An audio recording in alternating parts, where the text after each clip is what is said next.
Hey, what up YouTube? This is Glock Ninja and I'm making a video in reference to Hard 8 Times video. He made a video in regards to EA regretting the fact that they made Titanfall exclusive to the Xbox 360, Xbox One, and the PC, and they regret they did not put it on the PlayStation 3 and PlayStation 4.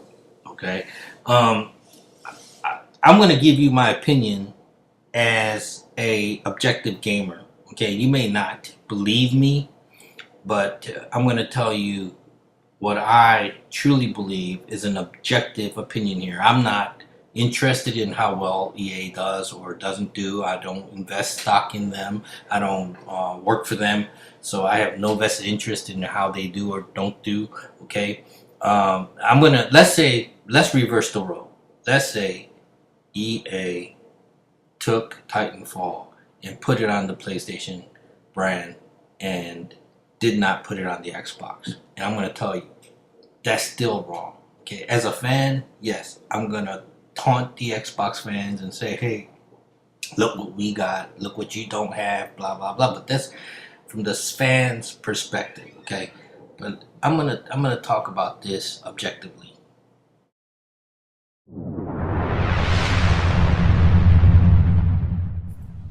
All right, so what EA did was make a newbie mistake. All right, they made a mistake. What a young company try to make a name for themselves and a quick buck try to do, and they did the same thing. Okay, if you look back at what Bungie did, okay, with Halo, young company trying to make a quick buck and a name for themselves with a really good game, by the way. And I think they could have gone a lot further and become a bigger company than what they are if they just stood on their own two legs and worked for what they could have achieved. Um, but instead, they look for the quick buck, and I don't blame them. I mean, it's a small company starting out, or it's a smaller company than the other companies, and they're trying to make a big name for themselves. And Xbox was the vehicle that they chose to use to further their name, but eventually, we all know where that went. Okay, but EA is not like that. EA's been around before PlayStation. EA's been around before Xbox. Okay, it's a big, huge company. If anybody knows more about the industry, is EA. They should know more about the industry than anyone else, about the fan base, about the fanboyism, the consoles. The They should have the pulse of the gaming community um, more than any other part of the industry. Okay, because they've been around since the beginning, and for them to make this mistake of choosing a one particular company to go exclusive with on a AAA title is a huge mistake. Okay, the only thing I could explain why a big company like EA doing that would be because they're hurting for money. They're on the verge of bankruptcy or something, and they needed money up front. Okay, then I could understand them doing this. But I seriously doubt if they were in financial disarray to the point where they're going to choose one console maker over another with a game that could have easily been placed on all platforms. I would venture to say that this game probably could have been put on the Wii U. Okay, but the thing is um, for EA to realize that they made a mistake they should have never made in the first place, they're gonna have to live with it. They're gonna live with it for a very long time, and I don't think in the future they're gonna make the same mistake unless, of course, bigger money is introduced into the offering, and it's just wrong. I mean, why? I mean, like I said, if it's a third-party developer, a small developer starting out in the industry, trying to make a name for itself and trying to make that quick buck, I totally understand them doing it. But for EA to do it, how can you, you know, choose one company over the other when you're supposed to be so big that you're servicing all of the companies.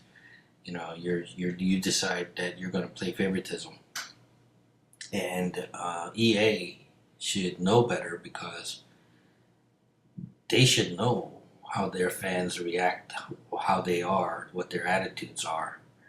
And many of you say, well, stop being a fanboy, do the right thing, just be about games, just be about gaming, stop picking sides, and just play games and stop bashing each other and do the right thing. Okay, well, that's fine. As a consumer, that's what you want to do. But how can you do that? How can you do the right thing when the companies are not doing the right thing? Okay, I, as a fan, can make a YouTube video and say, hey, the Xbox is better than the PlayStation 4, or the PlayStation 4 is better than the Xbox. Okay, it doesn't cost anybody money. It doesn't cost me any money. It doesn't cost you any money. It's just my opinion. Okay, and that's how the console war continues. It involves no money. It just involves propaganda and opinions, and eventually there's people who are swayed by those opinions. But the thing is EA took it a step further. EA said, okay, we're going to get involved in this console war regardless if it exists or not, but we're going to take sides here. We're going to take the side of the person who gives me money. Okay, and again, many of you will say, okay, well, these are companies that have to make money. Okay, make money. No one's arguing with that. But we all know that there's a right way of making money, and there's a stupid way of making money. I'm not going to say there's a wrong way to make money. If you're making money, you're making money. But in this case, looks like EA kind of made a stupid mistake. So yeah, don't criticize the fans. Criticize the companies. That have a bigger impact than a fan does. They're making these corporate decisions based on finances, but at the same time, if we look at the end result, they're making these decisions as what fanboys would make. Oh yeah, I like the Xbox better. I think the Xbox will sell better. It sold better last generation. It'll probably sell better this generation. And if I make this game exclusive to the Xbox, not only am I going to get money up front, but it's going to be a huge success and a hit. And I'm just saying. But anyway, thanks for watching.